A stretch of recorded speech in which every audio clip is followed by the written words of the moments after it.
Hello students, welcome back to my class. And आज फिर हम अपनी क्लास में कंटिन्यू करते हैं आगे का टॉपिक। जैसे कि हमने लास्ट टाइम पढ़ा भी था, तो अब आगे के टॉपिक्स पढ़ते हैं आगे क्या है। तो जैसा कि बच्चों लास्ट हमने चैप्टर था हमारा मापन एवं मात्रक। क्लास 11 का फर्स्ट चैप्टर था मापन एवं मात्रक। तो उसमें हम पढ़ चुके थे मूल मात्रक तक, हमने एक्सप्लेन कर लिया था अच्छे से। तो आपको अगर कोई भी डाउट्स हो तो आप हमें वीडियो में नीचे कमेंट सेक्शन में बता सकते हैं। अगर कोई भी आपको डाउट आया हो, उसी के साथ हम अपने आगे के टॉपिक्स को कंटिन्यू करते हैं। तो आगे जो हमारा टॉपिक है, इसमें वो मेंशन नहीं हो पाया है पीडीएफ में, तो उसको हम थोड़ा सा लिखकर एक्सप्लेन करते हैं। जो हमारा नेक्स्ट टॉपिक आता है, मूल राशियां पढ़ चुके हैं जो कि 7 होती हैं, मूल मात्रक पढ़ चुके हैं वो भी 7 ही होते हैं। तो अब जो नेक्स्ट टॉपिक आता है वो आता है हमारा व्युत्पन्न राशियां। नेक्स्ट टॉपिक आता है बच्चों व्युत्पन्न राशियां। बहुत ही आसान टॉपिक है, बेहद आसान टॉपिक है। व्युत्पन्न राशियां होती क्या है? जैसे कि मूल राशियों के बारे में हमने पढ़ा था कि मूल राशियां वे राशियां होती हैं जिन्हें अन्य राशियों में तोड़ा नहीं जा सकता। वैसे ही इसके व्युत्पन्न राशियां होती हैं। व्युत्पन्न राशियां वे राशियां होती हैं जिन्हें हम अन्य राशियों में तोड़ सकते हैं, या फिर एक डेफिनेशन और भी है इसकी कि वे राशियां जो मूल राशियों से मिलकर बनी होती हैं उन्हें कहते हैं हम व्युत्पन्न राशियां। तो आइए सबसे पहले हम यहाँ पर डेफिनेशन लिखते हैं, उसके बाद हम एक्सप्लेन करेंगे या फिर हम एनालाइज करेंगे कि व्युत्पन्न राशियां कैसे बनती हैं। तो मैंने जैसे कि अभी आपको बताया कि वे मूल राशियां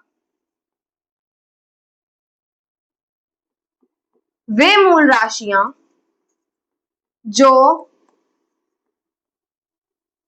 अन्य राशियों में तोड़ी जा सकती हैं, व्युत्पन्न राशियां कहलाती हैं। व्युत्पन्न राशियां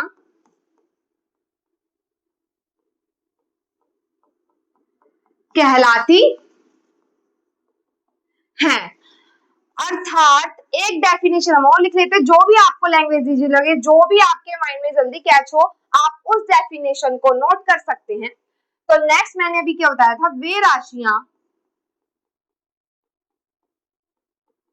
राशियां जो मूल राशियों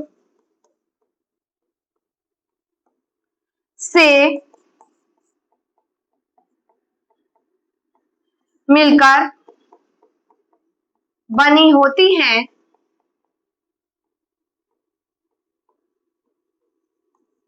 उन्हें व्युत्पन्न राशियां कहते हैं। व्युत्पन्न राशियां कहते हैं। तो एक बार और पढ़ लेते हैं, आइए। व्युत्पन्न राशियां वे मूल राशियां जो अन्य राशियों में तोड़ी जा सकती हैं उन्हें व्युत्पन्न राशियां कहते हैं।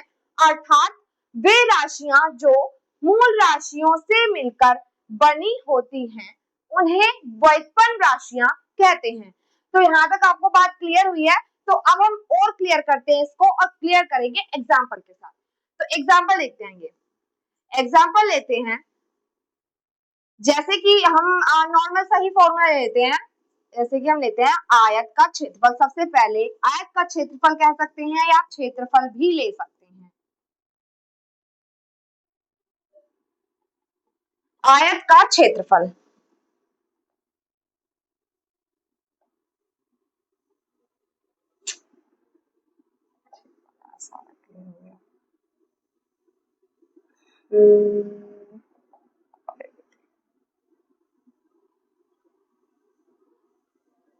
आयत का क्षेत्रफल, आयत का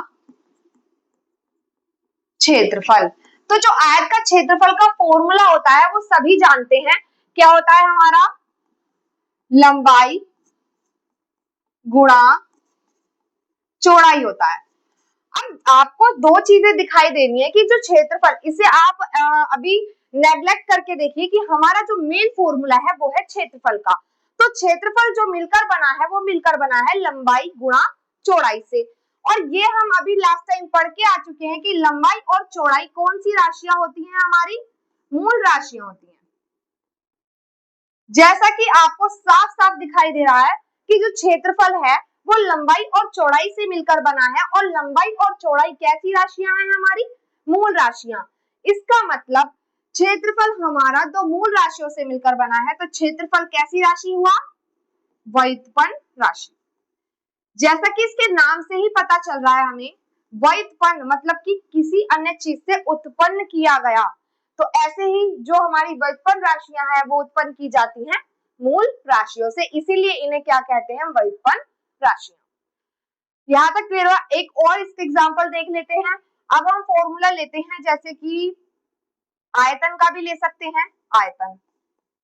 आयतन का फॉर्मूला होता है लंबाई गुणा चौड़ाई गुणा ऊंचाई। जो हमारा फॉर्मूला है आयतन का वो है लंबाई गुणा चौड़ाई गुणा ऊंचाई। तो इसका मतलब जो लंबाई, चौड़ाई और ऊंचाई राशियां हैं वो तीनों ही कैसी राशियां दिखाई दे रही हैं हमें, मूल राशियां। तो जो भी राशि मूल राशियों से मिलकर बनी होती है उसे क्या कहते हैं हम, व्युत्पन्न राशि। तो यहाँ पर आयतन क्या हो जाएगी, व्युत्पन्न राशि। तो आई थिंक आप सभी को क्लियर हुआ होगा ये टॉपिक। और अगर आपको यहाँ तक व्युत्पन्न राशि में कोई भी डाउट है, या आप कोई और एग्जाम्पल पूछना चाहते हैं, या जो भी आपकी क्वेरी हो वो आप कमेंट सेक्शन में हमें कमेंट करके जरूर बताइएगा। आइए इसी के साथ चलते हैं नेक्स्ट टॉपिक पर।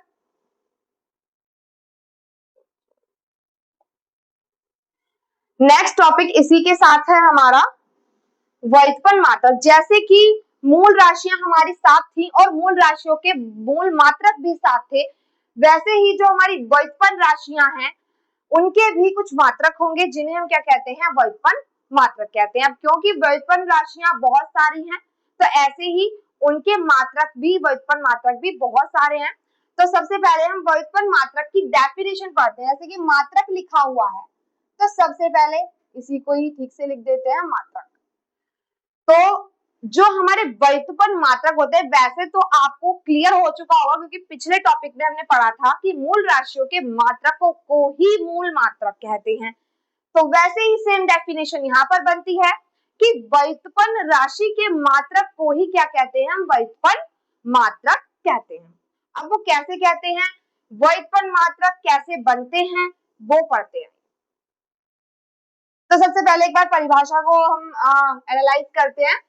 मूल मात्रकों को आपस में गुणा या भाग करके प्राप्त किए, ये है प्राप्त किए गए मात्रकों को व्युत्पन्न मात्रक कहते हैं।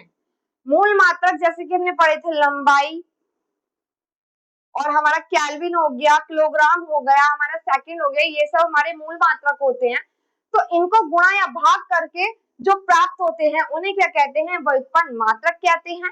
एक और डेफिनेशन हम इसकी बना सकते हैं कि व्युत्पन्न राशियों के मात्रकों को ही क्या कहते हैं, व्युत्पन्न मात्रक कहते हैं।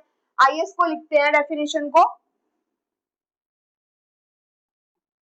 व्युत्पन्न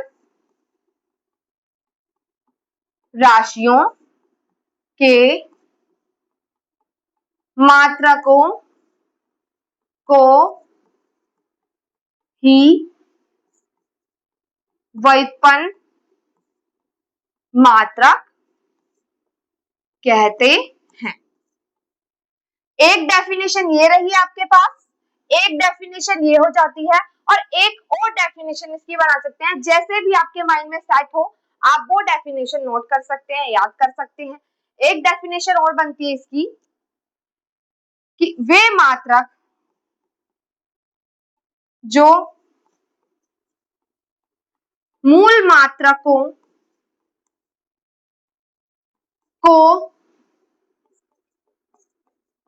मिलाकर बनाए जाते हैं व्युत्पन्न मात्रक कहलाते हैं।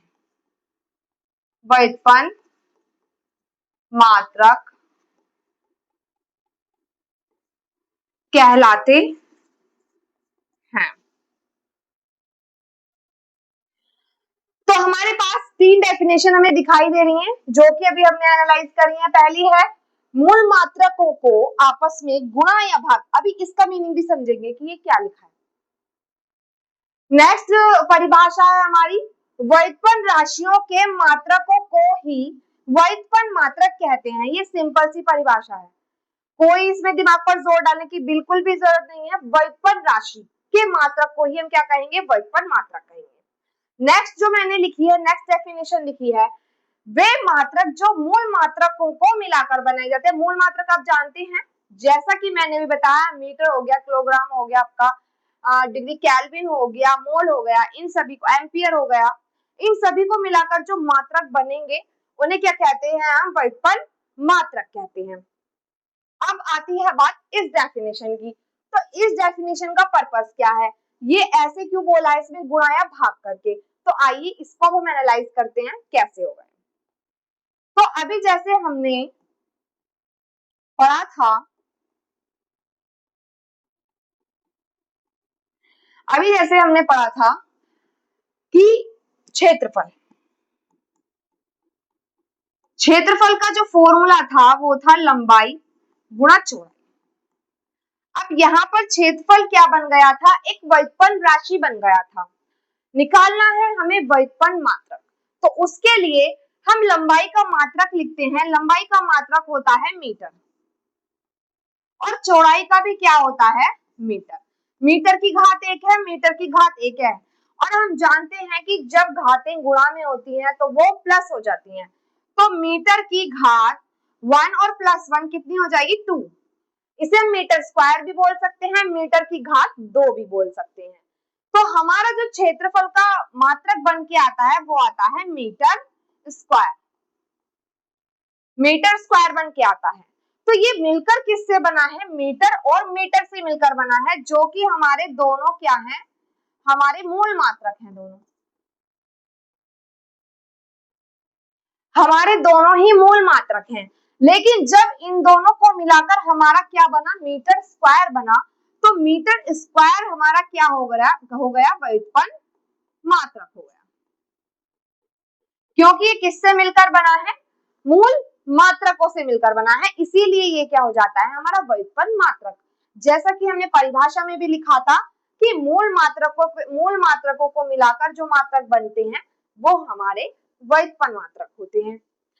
अब आती है बात इस डेफिनेशन की। तो इसमें लिखा है मूल मात्रकों को आपस में गुणा या भाग।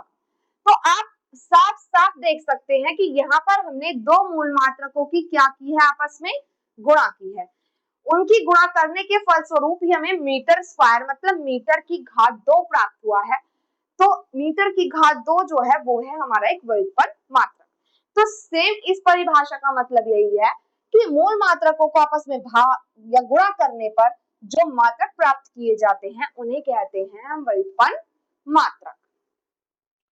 उसके बाद विस्तार से समझे, इसको भी पढ़ लेते हैं। जब भी कोई व्युत्पन्न राशि किसी सूत्र से बनती है, जैसा कि मैंने अभी बताया क्षेत्रफल बराबर लंबाई गुणा चौड़ाई, तो उसका मात्रक भी उसी सूत्र के अनुसार मूल मात्रकों से बनाया जाता है। मैंने आपको सारी चीज यहाँ पर क्लियर करी है। सबसे पहले हमने व्युत्पन्न राशि को बनाया है लंबाई गुणा चौड़ाई से, मूल राशियों से। फिर उसके बाद हमने इनके मात्रक लिखे हैं मीटर और गुणा मीटर, जो कि क्या है, हमारे मूल मात्रक। जैसा कि डेफिनेशन में क्लियर किया गया है कि उसी सूत्र के अनुसार मूल मात्रकों से बनाया जाता है। तो मीटर गुणा मीटर हो जाता है मीटर की घात 2, और क्योंकि ये मूल राशियों से मिलकर बना है तो ये क्या है, एक व्युत्पन्न मात्रक। कई व्युत्पन्न मात्रकों को सुविधा के लिए विशेष नाम भी दिए गए हैं, जैसे बल के मात्रक को न्यूटन, ऊर्जा के मात्रक को जूल कहा जाता है, जबकि वास्तव में मूल मात्रकों के संयोजन ही होते हैं। अब अभी हम जो इसमें न्यूटन लिखा है, चलो इसी को भी एनालाइज कर लेते हैं एक बार। इसका एनालाइज करते हैं। बल, बल बराबर क्या होता है हमारा, द्रव्यमान द्रव्यमान गुणा त्वरण होता है। और अभी बिल्कुल भी घबराइएगा नहीं, जो भी मैं यहाँ पर फॉर्मूला लिख रही हूँ आपको नहीं पता है, पढ़ के नहीं आए हैं अभी, कुछ बहुत सारे फॉर्मूले ऐसे होने वाले हैं जो फर्स्ट टाइम पढ़ेंगे क्लास 11th में। तो जो भी मैं अभी फॉर्मूले या फिर उनके मात्रक लिखती हूँ, बिल्कुल घबराने की जरूरत नहीं है। हम बिल्कुल एक आपको इस चैप्टर में लिस्ट बना के देंगे सभी फॉर्मूलेज की, उनके मात्रकों की, तो डरने की घबराने की बिल्कुल जरूरत नहीं है। अभी सिर्फ आप वो एनालाइज करिए जो मैं आपको करा रही हूँ, आपको उस चीज पे फोकस करना है, इस बर्डन में मत चले जाना कि ये तो फॉर्मूला कहाँ से आ गया, मात्रक कैसे आ गया, हमें तो कुछ पता ही नहीं है। सब धीरे धीरे सभी फॉर्मूलों पर बेस्ड, हर चैप्टर अलग अलग है, तो जब हम चैप्टर को एनालाइज करेंगे तो उसके फॉर्मूले को बहुत डीपली एनालाइज करेंगे। पर अभी इस चैप्टर को समझाने के लिए, इस टॉपिक को समझाने के लिए मुझे इसको एनालाइज करना होगा, बल के फॉर्मूले को, इसके ऊपर प्रॉपर एक आपका चैप्टर है बल। तो अभी फिलहाल इस बर्डन को माइंड से हटा दीजिए, सिर्फ वो समझिए जो मैं आपको समझाना चाहती हूँ। तो हमारा जो टॉपिक है वो है व्युत्पन्न मात्रक। तो बल बराबर है द्रव्यमान गुणा त्वरण। अब द्रव्यमान का जो मात्रक होता है वो होता है हमारा किलोग्राम, गुणा जो हमारा त्वरण होता है हमारा मीटर प्रति सेकंड स्क्वायर। एक बार मैं इसको हिंदी में लिख देती हूँ, किलोग्राम गुणा मीटर प्रति सेकंड का स्क्वायर। ये हमारा बल का जो है फॉर्मूला होता है द्रव्यमान गुणा त्वरण, और इसका जो मात्रक होता है किलोग्राम गुणा मीटर प्रति सेकंड स्क्वायर। अब क्योंकि ये सभी जो है वो हमारे मूल मात्रक हैं, ये है हमारे मूल मात्रक, और मूल मात्रकों से जो हमारा मात्रक बन के आता है, जैसा कि अभी हमने पढ़ा है, उसे कहते हैं हम व्युत्पन्न मात्रक। तो हमारा ये जो बल का मात्रक बन के आया है वो है हमारा व्युत्पन्न मात्रक।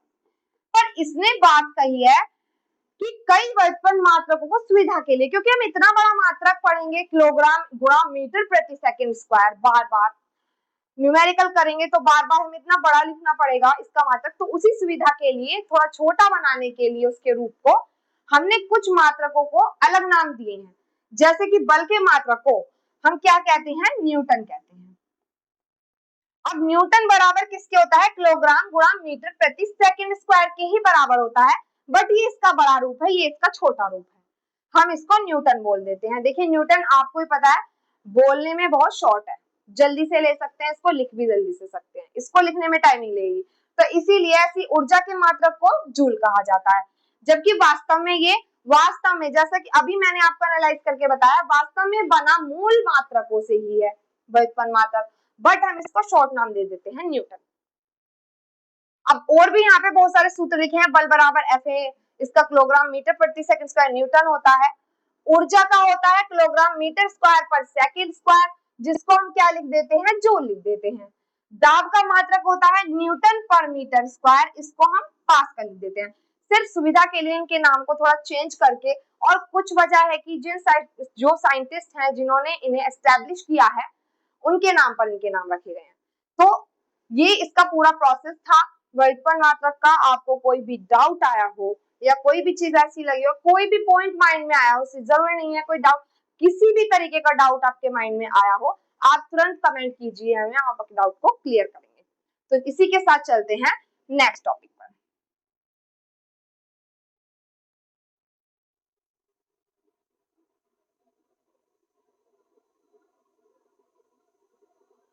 नेक्स्ट टॉपिक है हमारा मात्रकों की पद्धतियां। इसमें थोड़ा मिस है वो टॉपिक अभी, इसमें अंतरराष्ट्रीय मात्रक पद्धति है SI, international system of derived unit. तो इससे पहले अभी हमें 3 पद्धतियां और पढ़नी है, तो हमारा है टॉपिक मात्रकों की पद्धतियां।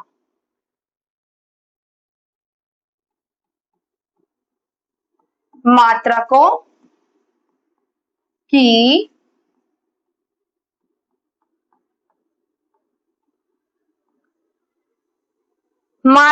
की पद्धतियां। तो आइए मात्रकों की पद्धतियों को क्या करते हैं, हम एनालाइज करते हैं, क्या होती हैं, कितनी होती हैं। जो हमारी मात्रकों की पद्धतियां होती हैं वो हमारी 4 होती है। जो मात्रकों की पद्धतियां होती हैं कितनी होती हैं? 4।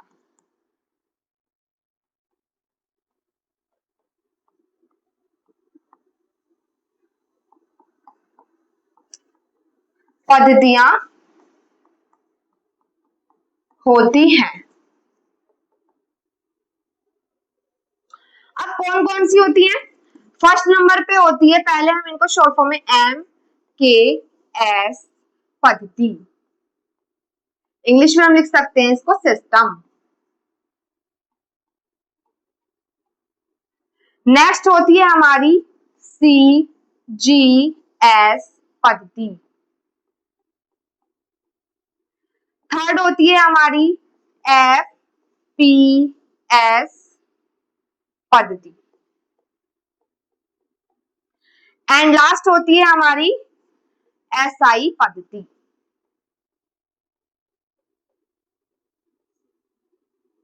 SI पद्धति।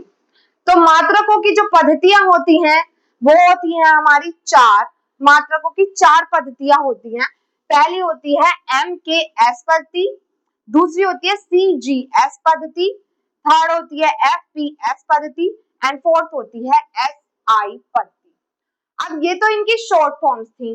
अब आइए इनको डीपली एनालाइज करते हैं कि MKS पद्धति में होता क्या है, MKS पद्धति की फुल फॉर्म क्या है। तो आइए और इसको नोट कर लीजिएगा। सबसे पहले फर्स्ट पर आते हैं MKS पद्धति। ये होती क्या है? ये मात्रकों की पद्धतियां हैं कि इसमें हम मात्रकों को उनकी कौन सी फॉर्म में लिखते हैं। तो MKS पद्धति जो होती है इसमें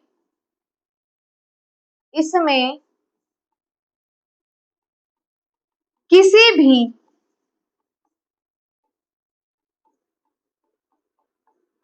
भौतिक राशि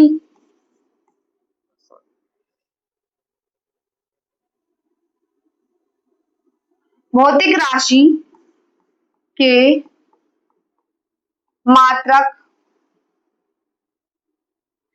इसमें किसी भी भौतिक राशि के मात्रक को लंबाई को किस में लिखेंगे? इसमें मीटर, लंबाई को मीटर में,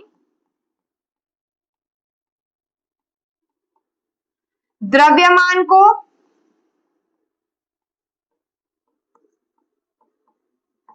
किलोग्राम में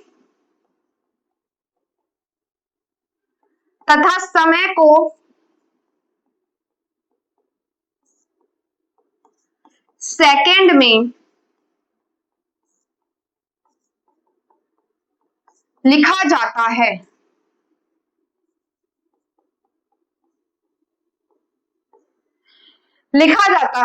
MKS पद्धति जो होती है उसमें हम किसी भी भौतिक राशि के मात्रकों को लंबाई को मीटर में, द्रव्यमान को किलोग्राम में तथा समय को सेकंड में लिखा जाता है।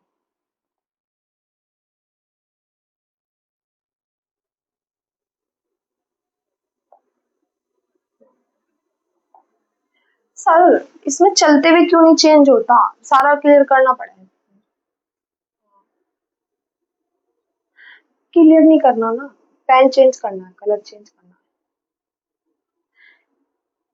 ना होने का। तो MKS पद्धति में मैंने क्या बताया था आपको भी, इसमें किसी भी भौतिक राशि के मात्रक को लंबाई को मीटर में, द्रव्यमान को किलोग्राम में तथा समय को सेकंड में लिखा जाता है। आइए हम इसको एक बार ऐसे लिख लेते हैं। MKS का जो मीनिंग है वो होता है हमारा मीटर सॉरी मैं इसे कंप्लीट लिख देती हूँ, मीटर, किलोग्राम और सेकंड। जो MKS की फुल फॉर्म है वो है मीटर, किलोग्राम और सेकंड। मीटर के साइन को M से, किलोग्राम को kg से और सेकंड को हम S से या S की C भी लिख देते हैं, सेकंड से डिनोट करते हैं। तो एक बार और पढ़ लेते हैं। इसमें किसी भी जो एमकेएस पद्धति होती है उसमें किसी भी भौतिक राशि के मात्रक को लंबाई को मीटर में, द्रव्यमान को किलोग्राम में तथा समय को सेकेंड में लिखा जाता है। मैंने यहाँ पे लिख दिया, मैं लिखकर दिखाती हूँ आपको। जैसे कि हमारा हम ले लेते हैं चाल का ही ले लेते हैं। चाल बराबर क्या होती है, दूरी बटे समय। तो अगर हमें इसके मात्रक को लिखना है एमकेएस पद्धति में तो हम दूरी को किस में मापेंगे, मीटर में, और समय को किस में मापेंगे, सेकंड में। तो इसका जो मात्रक बनता है वो बनता है मीटर प्रति सेकंड, और जो कि कौन सी पद्धति में लिखा गया है, एमकेएस पद्धति में लिखा गया है। जहां भी किसी भौतिक राशि का मात्रक आपको मीटर में, किलोग्राम में और सेकंड में दिखाई दे, समझो वो कौन सी पद्धति में लिखा गया मात्रक है, एमकेएस पद्धति में। क्योंकि अभी आप आगे न्यूमेरिकल्स वगैरह करेंगे तो उसमें ये चीज बहुत होगी कि कहीं पे मीटर के साथ सेंटीमीटर यूज, मीटर के साथ ग्राम यूज किया गया है, जबकि हमें पता है कि एमकेएस पद्धति में मीटर के साथ हम किलोग्राम यूज करते हैं। तो अगर आपको मीटर के साथ ग्राम दिखाई देता है तो इसका मतलब आपको उसे कंप्लीटली चेंज करना ही करना होगा। तो उसी के लिए हम मात्रकों की पद्धतियां पढ़ रहे हैं कि किस सीक्वेंस में मात्रक होते हैं। तो एमकेएस पद्धति आपको अच्छे से समझ में आई होगी। अब नेक्स्ट पद्धति पर चलते हैं, सीजीएस पद्धति। नेक्स्ट है हमारी दूसरी सीजीएस पद्धति। अब ये भी आपको क्लियर अपने आप ही हो गया होगा कि जब हमने एमकेएस पद्धति में मात्रकों को मीटर, किलोग्राम और सेकंड में लिखा था, तो सीजीएस में हम किसी भी भौतिक राशि के मात्रक को इस पद्धति में किसी भी भौतिक राशि के मात्रक को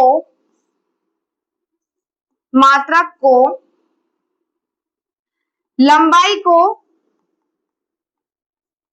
किसमें लिखेंगे, सेंटीमीटर में, सेंटीमीटर में, द्रव्यमान को किसमें लिखेंगे, हमने एमकेएस में किलोग्राम में लिखा था तो यहाँ पर जी है तो इसका मतलब ग्राम में,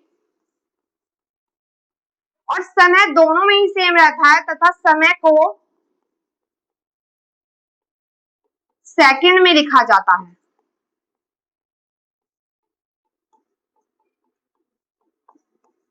लिखा जाता है।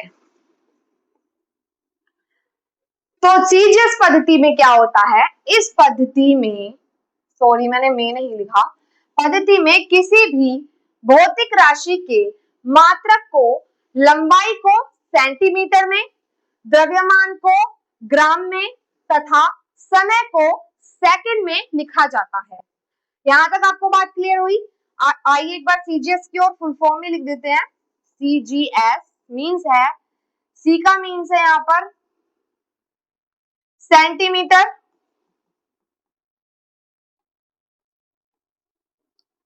जी है हमारा ग्राम और समय है हमारा सेकंड।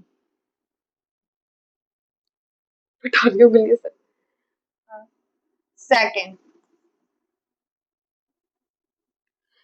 सीजीएस हमारा सी सेंटीमीटर, जी ग्राम और एस क्या है हमारा, सेकंड है। सेंटीमीटर का हम जो साइन इंग्लिश में यूज करते हैं सीएम, ग्राम का करते हैं जीएम और सेकंड के लिए वही एसईसी। तो यहां तक आपको क्लियर हुई बात। सीजीएस, सी माने सेंटीमीटर, जी माने ग्राम और एस माने होता है सेकंड। आइए एक फॉर्मूला लिख लेते हैं, सीजीएस सॉरी मात्रक लिख के दिखाती हूँ आपको मैं सीजीएस पद्धति में। चलिए चाल का ही ले लेते हैं। चाल बराबर दूरी बटे समय है। जैसा कि अभी हमने इसको एमकेएस में लिखा था तो हम इसको ऐसे ही सीजीएस में भी लिख सकते हैं।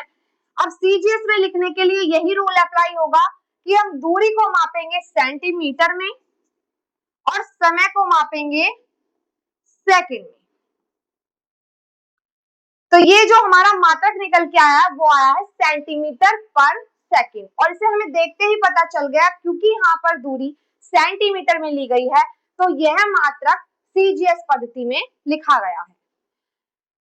अब ये वह सीजीएस पद्धति वाला टॉपिक आपको अच्छे से क्लियर हुआ या नहीं, मुझे कमेंट सेक्शन में कमेंट करके बताइए। अगर कोई भी डाउट है तो वो भी कमेंट कीजिए।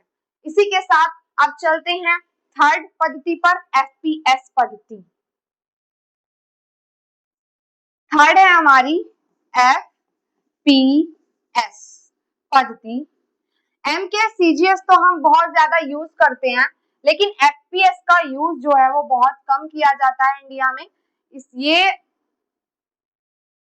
जो एफपीएस पद्धति है वो थाईलैंड में सबसे ज्यादा यूज की जाती है, वहां पर इसका जो प्रयोग है वो बहुत ज्यादा किया जाता है एफपीएस पद्धति का। अब इस पद्धति की फुल फॉर्म क्या बनती है? एफपीएस। तीनों में हमने एक ही चीज मापी है, लंबाई, द्रव्यमान और समय। तो ऐसे ही एफपीएस में भी हम लंबाई, द्रव्यमान और समय, सॉरी माय मिस्टेकन, एक गलती हुई है मुझसे बोलने में अभी, ये जो एफपीएस पद्धति है वो थाईलैंड में नहीं, वो इंग्लैंड में यूज की जाने वाली सबसे ज्यादा यूज की जाने वाली पद्धति है इंग्लैंड में, नॉट थाईलैंड। तो एफपीएस पद्धति में इसमें क्या होता है? इसमें किसी भी भौतिक राशि के मात्रक को लंबाई को किस में मापेंगे हम? इसमें एफ मीन्स क्या आ रहा है? फुट। लंबाई को फुट में, द्रव्यमान को पाउंड में तथा समय को सेकंड में। समय को सेकंड में मापा जाता है। तो आपको क्लियर हुआ कि एफपीएस पद्धति में जो है इसमें किसी भी भौतिक राशि के मात्रक को, लंबाई को मापेंगे हम फुट में, और जो हमारा द्रव्यमान है उसको मापेंगे हम पाउंड में, और समय को मापते हैं हम सेकंड में। आइए इसकी भी फुल फॉर्म लिख लेते हैं। एफपीएस की जो फुल फॉर्म है वो है हमारी फुट, एफ मीन और एस मीन्स होती है हमारी सेकंड। तो फुट क्या हो जाती है? फुट को एफ टी भी लिख सकते हो आप, शॉर्ट में एफ टी भी लिख देते हैं, एफ डबल ओ टी भी लिख सकते हो फुट। पाउंड, POUND, पाउंड ही लिखते हैं इसको, और सेकंड को SEC। ये इसकी हमारी फुल फॉर्म होती है फुट, पाउंड और सेकंड की। तो इसी तरह ये तीनों पद्धतियां हमने क्लियर कर ली हैं। अब जो फोर्थ बची है हमारे पास SI पद्धति। तो आइए SI पद्धति को एनालाइज करते हैं। SI पद्धति हमारी क्या होती है? तो बच्चों अब हमारी नेक्स्ट पद्धति है SI पद्धति। SI पद्धति को एनालाइज करते हैं कि क्या होती है, इसका यूज कैसे होता है। तो अब हम SI पद्धति सबसे पहले लिखते हैं अंतरराष्ट्रीय मात्रक पद्धति। ये थोड़ा ज्यादा ही शुद्ध हिंदी में हो गया है तो मैं इसको ठीक से लिख देती हूँ। मात्रक पद्धति है, मात्रक पद्धति, ये अंतरराष्ट्रीय लिखा हुआ है।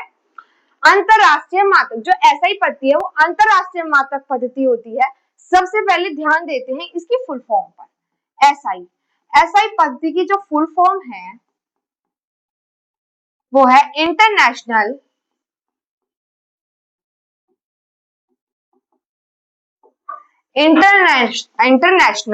System of drive unit.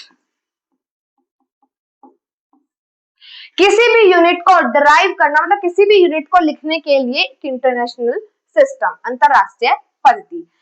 तो इसमें हम कैसे लिखते हैं किसी भी भौतिक राशि के मात्रक को? परिभाषा, सबसे पहले परिभाषा पढ़िए। विश्व भर में, ये विश्व लिखा हुआ है, विश्व भर में वैज्ञानिक कार्यों हेतु स्वीकृत एक समान मात्रक पद्धति को अंतरराष्ट्रीय मात्रक पद्धति कहते हैं। इसका मतलब पूरे विश्व में सिर्फ एक ही मात्रक माना जाएगा उस राशि का, तो उसे क्या कहते हैं हम? अंतरराष्ट्रीय मात्रक पद्धति कहते हैं। सिस्टम इंटरनेशनल यूनिट या ड्राइव यूनिट, डी लिखा हुआ है ना, एपोस्ट्रोफी एस दिखाई दे रहा है आपको यहाँ पर, तो इसका मतलब है ड्राइव यूनिट्स, ऐसा ही कहा जाता है। विस्तार से समझिए, पहले विभिन्न देशों में मापन की अलग अलग पद्धतियां जैसे एफपीएस, जो कि अभी मैंने आपको बताई है, एफपीएस, एमकेएस, सीजीएस प्रचलित थी, जिससे वैज्ञानिक आंकड़ों के आदान प्रदान में कठिनाई होती थी। इस समस्या को दूर करने के लिए सन 1960 में अंतरराष्ट्रीय मात्रक पद्धति को अपनाया गया, जिसमें 7 मूल मात्रक, जो कि अभी हम पीछे पढ़ के आए हैं, मूल राशियों के 7 मूल मात्रक सम्मिलित हैं।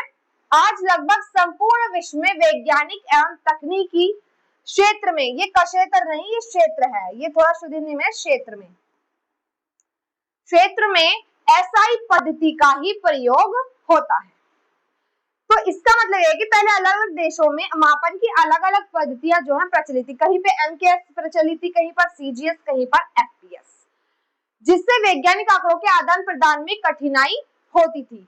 अब आदान प्रदान में कठिनाई क्यों होती थी? कोई उन्हीं आंकड़ों को एमकेएस पद्धति में दे रहा है, कोई सीजीएस में, कोई एफपीएस में, तो थोड़ा कंफ्यूजन होता था, जिसकी वजह से सन 1960 में इस समस्या को दूर करने के लिए अंतरराष्ट्रीय, जो कि पूरे विश्व के वैज्ञानिकों द्वारा अपनाई जाने वाली पद्धति है, जो कि एक फिक्स होती थी, उसी में सब आदान प्रदान, उसमें मतलब कि ये नहीं कि हम कोई एफपीएस में देगा, सीजीएस, एमकेएस, सबके लिए सिर्फ एक ही मानक होना, इस तरीके से एक ही मात्रक होना, जिससे कि आदान प्रदान आसानी से और सरलता से हो सके आंकड़ों का, इसीलिए एसआई पद्धति को अपनाया गया, जिसमें 7 मूल मात्रक, जो कि हम पढ़ के आए हैं, जो कि फिक्स हैं, 7 मूल मात्रक हैं हमारे, और 2 पूरक मात्रक हैं।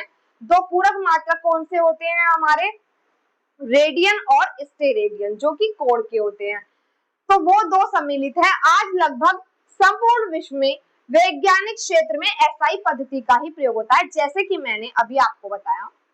अब नेक्स्ट नीचे उदाहरण दिया हुआ है, एसआई पद्धति में लंबाई के लिए मीटर, द्रव्यमान के लिए किलोग्राम और समय के लिए सेकंड का प्रयोग किया जाता है, चाहे मापन विश्व में कहीं भी किया जाए।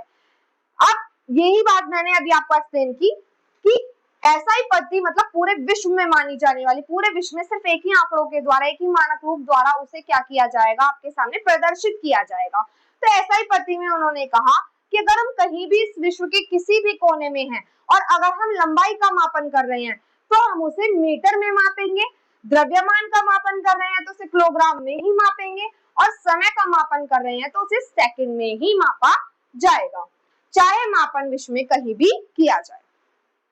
तो ये क्लियर हुआ होगा आपको टॉपिक। और एसआई पद्धति की जो फुल फॉर्म है वो international system of drive unit है।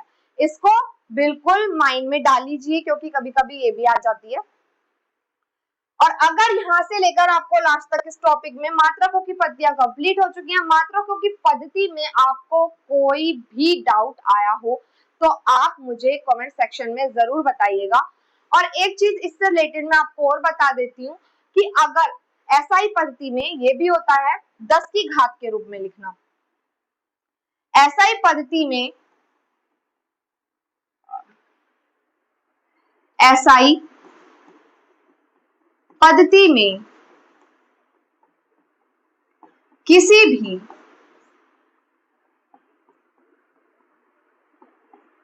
राशि को 10 की घात के रूप में लिखा जाता है, जो कि फिजिक्स में हमेशा ही प्रयोग की जाती है। तो अब जैसे कि हमारा मान लो कोई भी राशि लिखी हुई है, 25 इंटू लिखा हुआ है हमारा 1 2 3 10,000 लिखा हुआ है, तो फिजिक्स में हम इसे ऐसे ना लिखकर किस तरीके से लिख सकते हैं, एसआई पद्धति में से किस तरीके से लिखा जा सकता है? इसको लिख सकते हैं हम 25 का तो हम कुछ नहीं कर सकते, उसे हम ऐसे ही लिखेंगे। बट अगर हमें कहीं भी जीरो वाली संख्या दिखाई दे रही है, इसमें लगातार ही जीरो है, 100 हो गई, 1000 हो गई, 10,000, 1,00,000, तो उसमें कभी उसको ऐसे नहीं छोड़ा जाता फिजिक्स में। उसके लिए हम क्या करते हैं कि 10 की घात के रूप में लिखते हैं। और 10 की घात के रूप में कैसे लिखते हैं, जितनी भी जीरो होती हैं 1 2 3 4, तो यहाँ पर घात कितनी आ जाएगी, 4। तो इस तरीके से एसआई पद्धति में किसी भी राशि को 10 की घात के रूप में लिखा जाता है। अगर यहाँ पर 5 जीरो होती तो 5 10 की घात 5 आती, 6 होती तो 10 की घात 6 आती। तो ये अब टॉपिक मात्रकों की पद्धतियां कंप्लीट हो चुका है। एनी डाउट तो कमेंट सेक्शन में कमेंट जरूर बताइए। आइए इसी के साथ चलते हैं नेक्स्ट टॉपिक पर।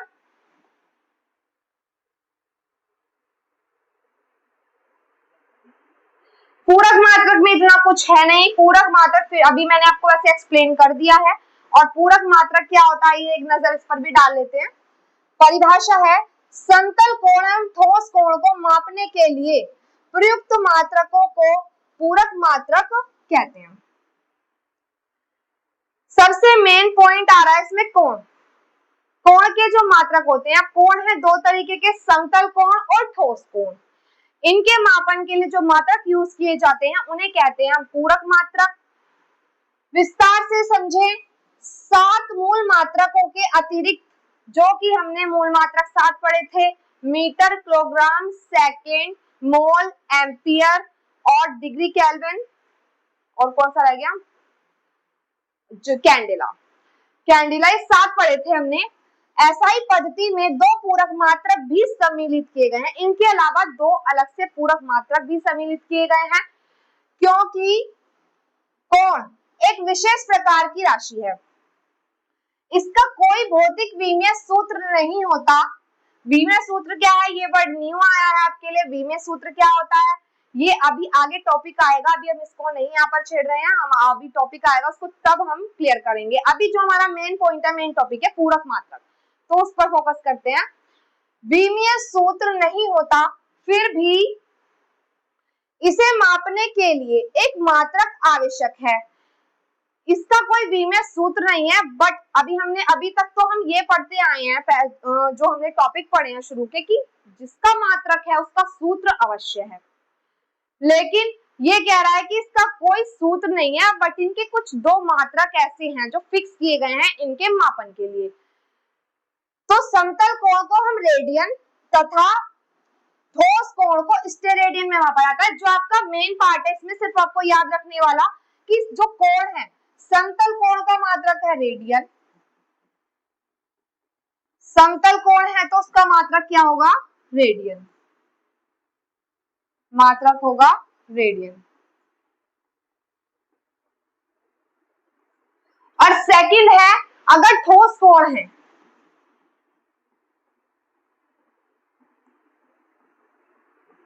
तो उसका होगा स्टेरेडियन।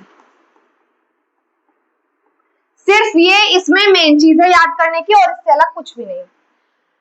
सूत्र है समतल कोण का मात्रक रेडियन और ठोस कोण का मात्रक है स्टेरेडियन। That's it.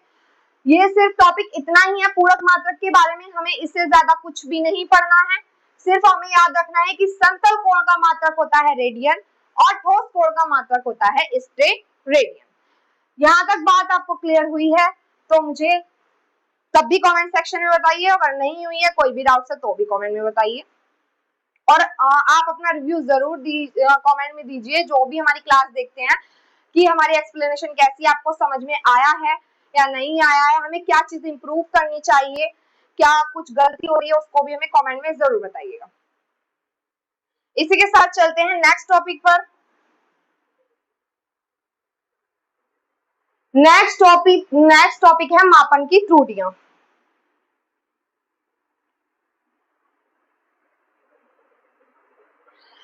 मापन की त्रुटियां, इसको इंग्लिश में कहते हैं, इसको त्रुटियों को ऐसे भी लिख सकते हैं, ये थोड़ा शुद्ध हिंदी लिख दी है इन्होंने, त्रुटियां,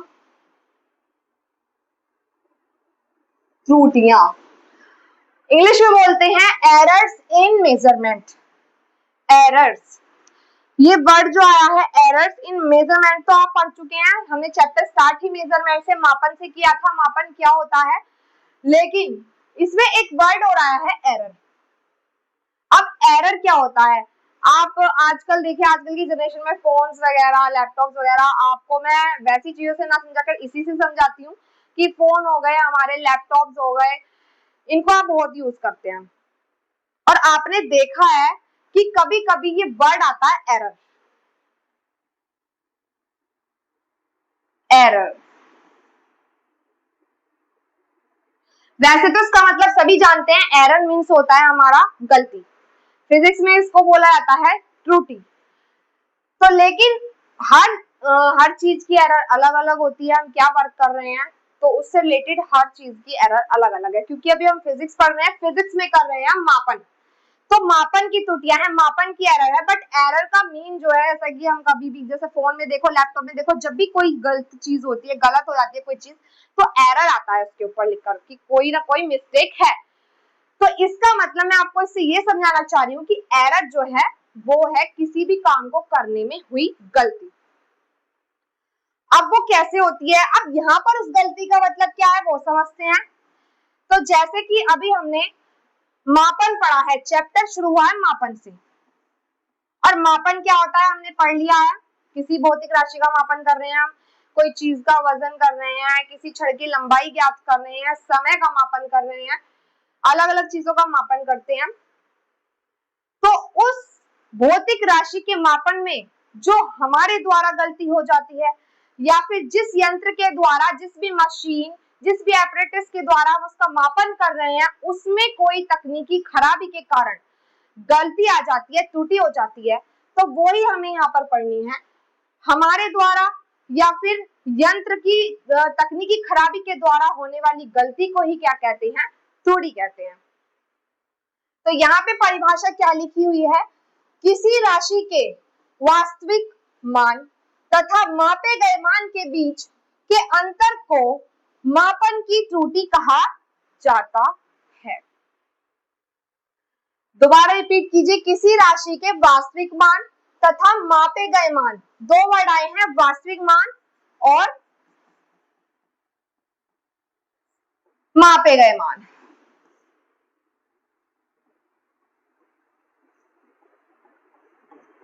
मापे गए मान, इसे हम क्या बोल देते हैं, प्रेक्षित मान भी बोल देते हैं, इसे बोल देते हैं हम प्रेक्षित मान। तो वास्तविक मान और मापे गए मान, प्रेक्षित मान के बीच के अंतर को ही त्रुटि कहा जाता है। मान लो कैसे,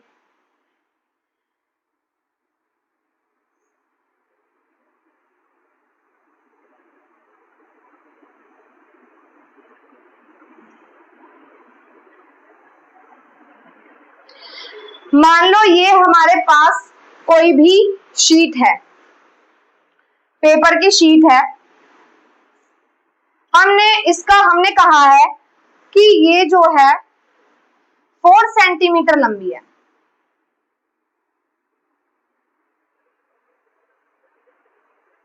ये 4 सेंटीमीटर लंबी है, इसको लिख देते हैं आप। तो ये जो 4 सेंटीमीटर दिया हुआ है, ये है इसका वास्तविक मान। वास्तविक मान क्या होता है, जो फिक्स होता है,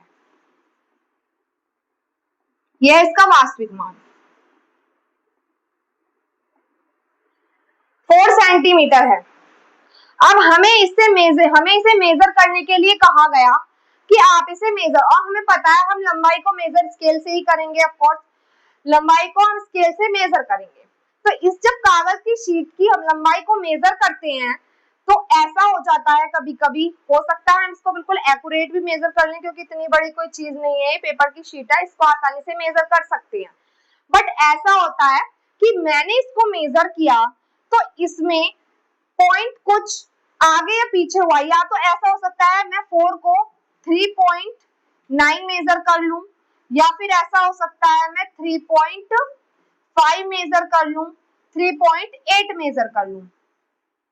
मैंने जो स्केल से मेजरिंग की, इसकी स्केल से इसको मापा, इसकी लंबाई को, वो मैं हो सकता है कि मैं 4 सेंटीमीटर की जगह, जो मैंने या तो स्केल मुझसे हिल गया हो या कागज हिल गया हो, या मैं सही से मेजरमेंट ना होने के कारण स्केल से जब मैं इसे मेजर करूंगी, हो सकता है मैं इसे बोलूं कि 3.9 है, नहीं ये तो 4 नहीं है, 3.5 निकल के आए, 3.8 निकल के आए।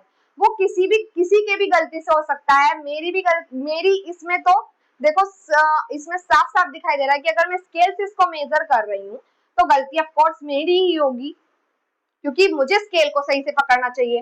बट जो मेन पॉइंट आता है वो आता है कि हमारा वास्तविक मान 4 सेंटीमीटर था, लेकिन जो मैंने स्केल से मापा वो 3.9 आया, 3.5 आया, 3.8 आया। बिल्कुल भी मेरा सही करेक्ट आंसर नहीं आ पाया, 4 सेंटीमीटर नहीं आ पाया। तो इसका मतलब यह है कि मैंने मापन में गलती कर दी, मेरे द्वारा मापन में गलती हुई, और इस होने वाली गलती को ही क्या कहते हैं, हम त्रुटि कहते हैं। अभी आप इससे बहुत फिजिक्स लैब में जाकर प्रैक्टिकल्स करेंगे, बहुत सारे प्रैक्टिकल्स करेंगे आप, तो उसमें जो हमारे एपरेटस होते हैं, एपरेटस ऐसे होते हैं कि हम उसको सही से फिक्स नहीं कर पाते, वो हिल जाते हैं मापन करते वक्त अपनी जगह से, तो उसकी वजह से त्रुटियां आती हैं। इसीलिए हर प्रैक्टिकल में त्रुटि निकालने का एक फॉर्मूला दिया होता है नीचे, और इन सभी के पर्पस से हम ये टॉपिक पढ़ने जा रहे हैं त्रुटियां, कि इस त्रुटि को निकालते कैसे हैं। त्रुटि तो होनी संभावित है, गलती जरूर होती है, ऐसा नहीं है बिल्कुल सही मेजर कर लेंगे। तो जो वो त्रुटि निकलेगी वो कितनी निकली, और जो आप त्रुटि कर रहे हो वो ज्यादा है या कम है, ज्यादा है तो इसका मतलब आपका मेजरमेंट बिल्कुल सही नहीं है, और अगर मान लो हल्की बहुत त्रुटि आती है तो इसका मतलब आप लगभग अच्छा मापन कर रहे हैं। तो मापन की शुद्धता की जांच करने के लिए ही ये त्रुटि टॉपिक हम पढ़ते हैं कि हमने कितना शुद्ध मापन किया है या कितना अशुद्ध मापन किया है। तो आइए, यहाँ तक मुझे आशा है कि आपको बिल्कुल सही समझ में आएगी त्रुटि होती क्या है, त्रुटि कैसे आती है, इसका यूज क्या है, या फिर हम इसे क्यों पढ़ रहे हैं। सबसे मेन चीज है त्रुटि जो टॉपिक पढ़ रहे हैं वो हम पढ़ रहे हैं क्या जानने के लिए, मापन की शुद्धता की जांच। मापन की शुद्धता की जांच, कि हम मापन कितना अच्छा कर रहे हैं या कितना गलत मापन कर रहे हैं। अब जैसे कि आप दुकान पे भी कोई सामान लेने जाते हो तो वो जो तराजू होती है या फिर उनका जो भी तोलने का अपरेटस होता है, यंत्र होता है, तो आप देखते हो कि वो उसमें भी क्या कर देते हैं, घपला करने के लिए कुछ ऐसी तकनीकी अपनाते हैं कि हमें पता भी नहीं चलता है। तो मापन को क्या कर देता है, ऊपर नीचे कर देता है। तो वो ही क्या है उसमें मापन में त्रुटि, इसका मतलब उसने मापन में त्रुटि कर दी। अब वो अपने लाभ के लिए उसे कैसे इस्तेमाल करता है वो ही जाने, लेकिन वो क्या है उसके द्वारा की गई त्रुटि। तो आइए अब आगे विस्तार से समझे लिखा है। वैसे तो मैंने आपको पूरा एक्सप्लेन कर ही दिया है, इन लाइंस को भी पढ़ लेते हैं जो लिखी हुई है। कोई भी मापन पूर्णतः शुद्ध नहीं होता, अभी मैंने आपको बताया कोई भी मापन हम बिल्कुल करेक्ट नहीं कर सकते, चाहे वे कितने ही सावधानी पूर्वक क्यों न किया जाए, चाहे हम कितनी भी कोशिश क्यों ना कर लें, हम मापन को कभी पूर्णतः शुद्ध नहीं कर सकते, पूरी तरीके से सही नहीं कर सकते, क्योंकि उपकरण की सीमाएं, वातावरणीय परिस्थितियां, प्रेक्षक की सतर्कता, ये है सतर्कता।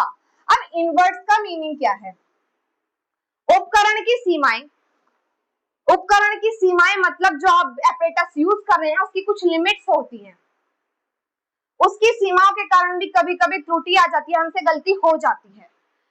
वातावरणीय परिस्थितियों में क्या आता है, वायु का घर्षण बल है, श्यान बल है, जिस तरीके का भी मापन कर रहे हैं, ये जो हमारी वातावरणीय परिस्थितियां हैं वो भी उसमें रुकावट डालती हैं, उसकी वजह से भी त्रुटियां होती है। नेक्स्ट है प्रेक्षक की सतर्कता, प्रेक्षक मतलब जो प्रेक्षण कर रहा है, मतलब कि हम कितने ध्यान पूर्वक वो प्रेक्षण कर रहे हैं, ऑब्जर्वेशन कर रहे हैं, प्रयोग कर रहे हैं, उस पर भी डिपेंड करता है। कभी कभी हम ठीक से सतर्कता के साथ नहीं करते, इसीलिए भी गलतियां हो जाती हैं। इन सभी का प्रभाव मापन पर पड़ता है। त्रुटियां मुख्यतः 3 प्रकार की होती हैं, ये हम पढ़ेंगे, इनके न्यूमेरिकल्स भी पढ़ेंगे आगे। पहली होती है हमारी क्रमबद्ध त्रुटि, उपकरण की खराबी या गलत विधि के कारण होती है, मतलब हमारा एपरेटस ही खराब हो या फिर हम उसको सही तरीके से, जो उसका मेथड है करने का उससे ना करके गलत मेथड से कर दें, तो इसके कारण कौन सी त्रुटि आती है, हमारी क्रमबद्ध त्रुटि, और हर बार एक ही दिशा में होती है। नेक्स्ट आती है यादृच्छिक त्रुटि, अनियमित कारणों से होती है और बार बार मापन कर औसत निकालने से इसे कम किया जा सकता है।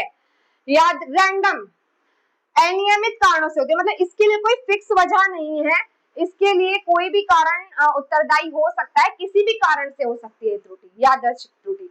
तो इसे हम बार बार इसको हम अगर ट्राई करें निकालने का, बार बार इसका औसत निकालें, मापन कर औसत निकालें, मतलब इसका अगर हम बार बार मापन करते रहें तो इसे ठीक किया जा सकता है, ये ऐसी त्रुटि है। नेक्स्ट है अल्पतमांक त्रुटि, उपकरण की सबसे छोटी माप के कारण उत्पन्न त्रुटि। अब अल्पतमांक वर्ड जो आया है, अल्पतमांक का क्या मतलब है, अल्पतमांक समझते हैं। अल्पतमांक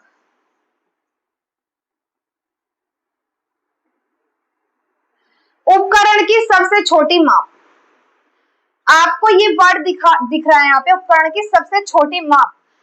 उपकरण की सबसे छोटी माप क्या होती है, आप जिस भी उपकरण का यूज कर रहे हैं, इस्तेमाल कर रहे हैं, उपयोग कर रहे हैं, उसकी सबसे छोटी माप, जैसे कि मैं आपको बिल्कुल नॉर्मल वे में समझाती हूँ, जो हमारा सेंटीमीटर स्केल होता है तो सब यूज करते हैं, बचपन से यूज करते हैं, ड्राइंग में यूज करते हैं, सेंटीमीटर स्केल होता है। तो उसमें ये देखते हैं कि पहले 0, फिर 1 2 3 4 5, फिर 6 7 8 9, फिर 10, तब जाके हमारा एक कंप्लीट होता है यहाँ से यहाँ पर।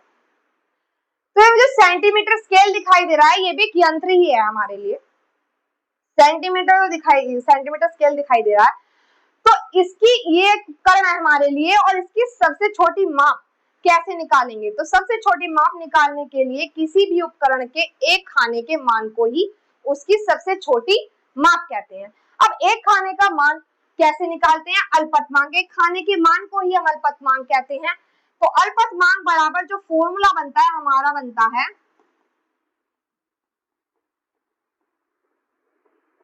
खाने की संख्या, जो कि हमेशा एक ही होगी, संख्या हमेशा क्या होगी, एक, और नीचे एक खाने में भागों की संख्या,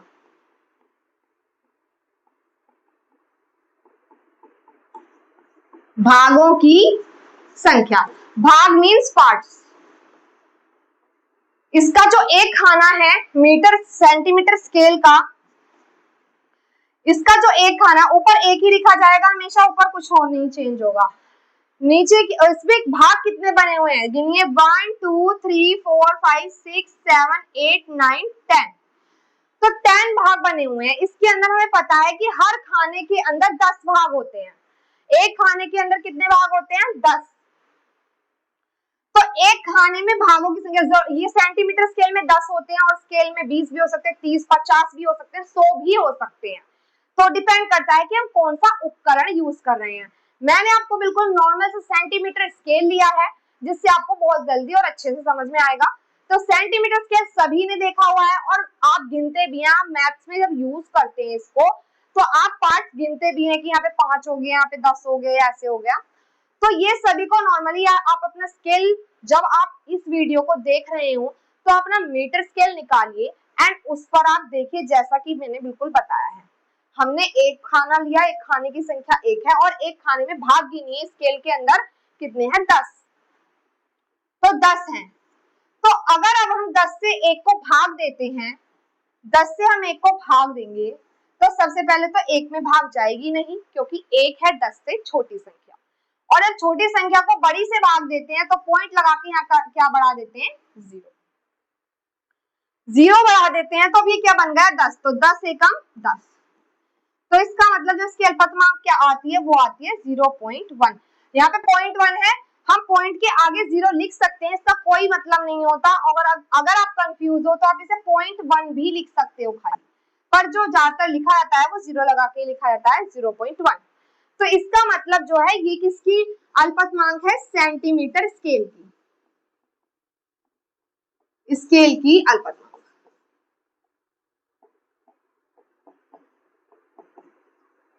किसी किसी भी उपकरण की सबसे छोटी माप, या फिर आपको उसको अनदर लैंग्वेज में बोल सकते हैं कि किसी भी उपकरण के या किसी भी यंत्र के एक खाने के मान को ही क्या कहते हैं, उसकी अल्पतमांक कहते हैं।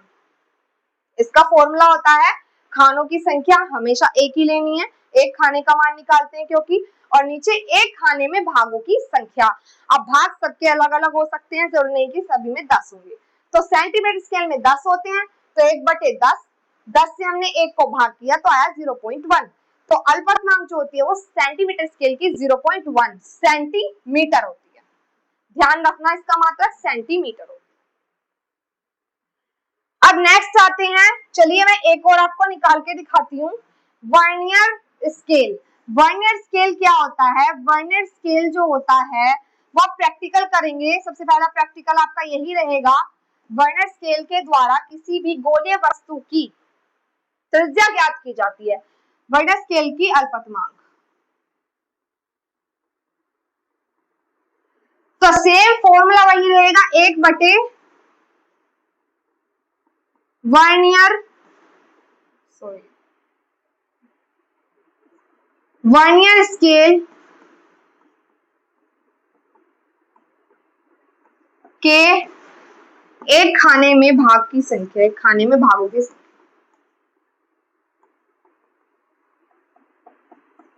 भागों की संख्या, एक खाने में भागों की संख्या।